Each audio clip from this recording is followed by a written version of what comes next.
Oke, kembali lagi bersama saya dalam acara Ngabol, Ngaco Bola. Oke, kali ini kita akan membahas dua laga ya, yaitu dari Serie A dan Liga Inggris. AC Milan sama Empoli, kemudian Manchester United kontra Tottenham Hotspur. Kita akan bahas ke Liga Inggris dulu, karena ini big match ya kan. Jadi kita akan bahas Manchester United melawan Tottenham Hotspur, dimana hasil akhirnya dimenangkan oleh MU dengan skor 3-2, dimana seluruh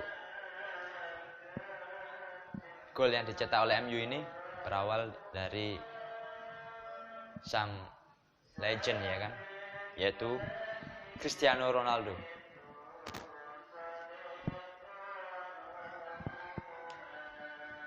Ini tentu jadi rekor tersendiri ya dari Ronaldo, di mana dia sudah mencetak atau mengoleksi 807 gol di semua ajang ya kan, yaitu di Lisbon, di MU, Real Madrid sama Juventus. 807 gol ini luar biasa sekali dari Ronaldo ya kan, pencapaian luar biasa. Tak henti-hentinya Ronaldo mendapatkan penghargaan tersendiri atau memecahkan rekor-rekor yang tentu di masa yang akan datang hampir mustahil ya, yang akan dipecahkan lagi. But I don't know, kita nggak tahu.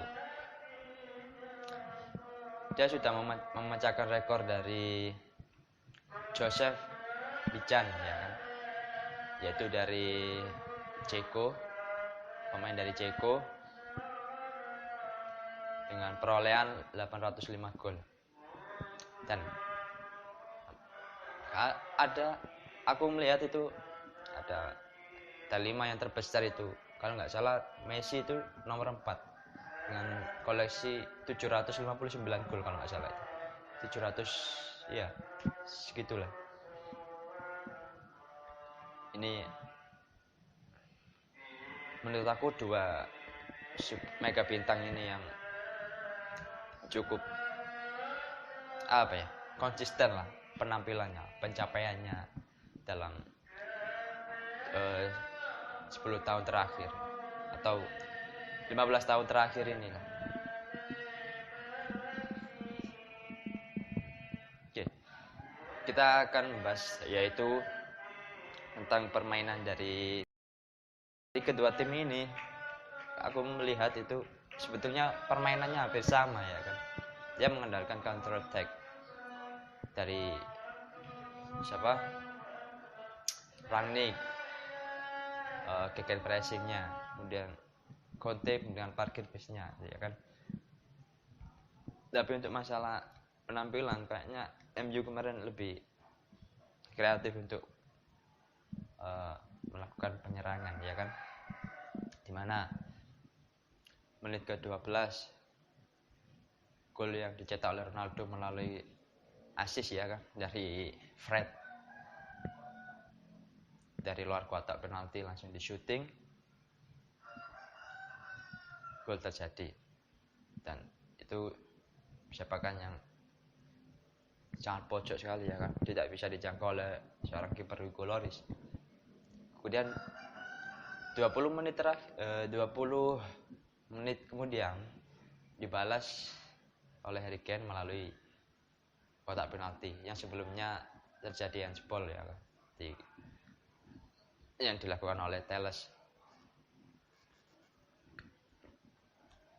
Alhasil skor 1-1. Kemudian ada gol gak berselang lama dari Harry Kane ini, 7 menit kemudian, tepatnya di menit 87 ya,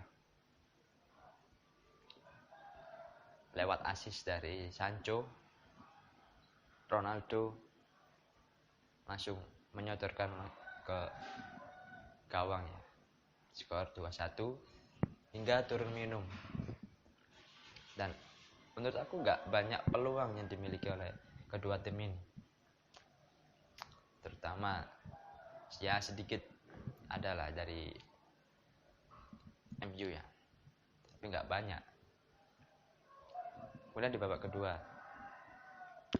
Sini babak kedua ini intensitasnya juga sedang saja. Terlalu apa ya? Kalau di Tottenham kan terlalu defense permainannya kemarin. Kemudian dia mengandalkan serangan balik. Terus kemudian di menit ke berapa itu? 72 ya kan? 72 gol dari Harry Maguire ya kan? Bunuh diri melalui oleh dari sisi kiri dari Tottenham Hotspur ya kan, dari Reguilon kan melakukan crossing datar, tapi bola itu dijangkau oleh Harry Maguire, tapi bolanya masuk ke gawang sendiri. Niatnya cukup bagus, cuma ya bolanya itu ternyata masuk ke gawang sendiri.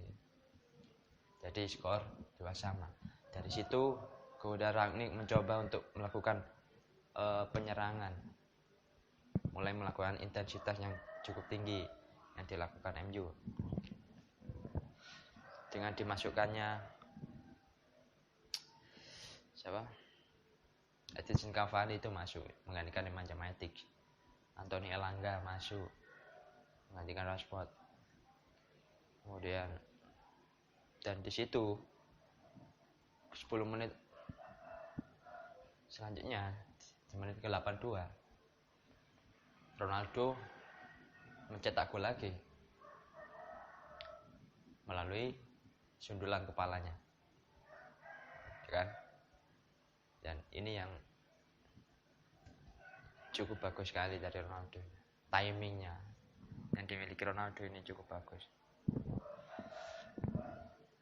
melalui sepakan pojok ya yang dilakukan oleh Alex Telles. Dan dari situ Ronaldo kemudian digantikan oleh Victor Lindelof untuk menjaga pertahanannya. Jadi taktis dari situ penyerangan itu kedua tim ini lakukan jual beli serangan. Terlihat kemarin di mana 5 menit akhir itu Tottenham lebih banyak menguasai bola ya kan. Terlihat dari possessionnya. Dan kalau kita lihat kemarin dari MU ya, tidak Rashford ini mainnya nggak kelihatan banget kan ya. Kalau kalian lihatin Rashford mainnya nggak kelihatan. Kemudian yang terlihat itu dari sisi kiri MU, di mana Sancho sering melakukan skill ya kan, melewati lawan, melewati pemain Spurs ya kan. Kelihatan dari Sancho ya. Pogba kemarin kelihatan mainnya cukup bagus. Dia menggantikan peran dari Bruno Fernandes yang kemarin tuh nggak main sama sekali dia. Nggak tahu ini mungkin racikan dari Rangnick ya untuk melakukan sebuah rotasi mungkin. Jadi kalau melihat secara overall MU layak menang kemarin. Cuman ya harusnya sih bisa clean sheet lah atau 3-1 itu bisa sebetulnya. Tapi ya gol bunuh diri itu misalkan kalau hasil akhir 2-2 yang kena juga pasti Harry Maguire karena dia melakukan bunuh diri. mungkin dia akan jadi bulian dari netizen ya kan. Tapi Ronaldo menyelamatkan MU dari kekalahan, MU dari hasil seri, jadi menang. Dia masuk ke finish ke posisi 4 sekarang, naik menggeser Arsenal, karena Arsenal masih ada beberapa pertandingan yang belum dijalankan oleh Arsenal. Mungkin nanti kalau Arsenal menang ya pasti digeser MU ini. Cukup seru ini untuk persaingan 4 besar ini untuk mendapatkan tiket Liga Champions. Kita bahas selanjutnya ke AC Milan. AC Milan kemarin menang 1-0 atas Empoli, di mana gol semata wayang yang dicetak oleh pemain muda ini, Pierre Kalulu. Ini masih muda, 19. Pemain muda ya kan, di menit ke-19 dia mencetak gol melalui tendangan bebas yang dilakukan oleh Oliver Giroud, di mana Oliver Giroud tendangan bebasnya mengenai pagar betis, kemudian bola rebound langsung di-shooting oleh Kalulu, ditempatkan di sisi kanan, pojok kanan dari kiper Empoli. Dengan hasil ini Milan memuncaki klasemen sementara dengan selisih 5 angka dari Inter Milan, di mana Inter Milan akan bertanding pada hari Senin waktu Indonesia ya kan, Senin dini hari. Dia akan ada 2 pertandingan yang belum dijalankan oleh satu pertandingan belum dijalankan oleh Inter Milan. Kalau misalkan nanti menang, kemudian satunya ini nanti menang juga, jadi bisa menggeser Milan nantinya. Hati-hati Milan. Terus ini persaingan yang cukup sengit sekali dari Serie A ya, dimana ada 4 klub yang berpotensi untuk menjuarai Liga Italia, dimana ada AC Milan, Inter Milan, Napoli, kemudian Juventus, dan untuk yang ketiga